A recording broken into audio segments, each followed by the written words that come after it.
We're going to be discussing the green color in Magic the Gathering. Here we have Gilt Leaf Seer.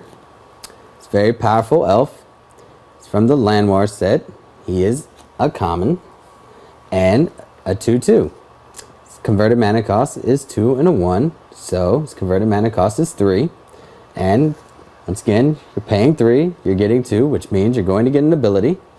And from this elf shaman, remember that is an elf because it will get all the bonuses from all the things that bonus elves, which is what elf decks are known for. But you need to put this elf in your elf deck because this ability is priceless. You pay 1 green and you tap Gilt Leaf Seer. And you get to look at the top 2 cards of your library, then put them back in any order.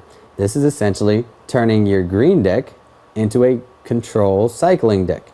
This is very essential for elves that you want to put in play next. Now see, once again, this is turn 3, so some elves you're not generally going to need next turn, like your Land War, because you're already on turn 3.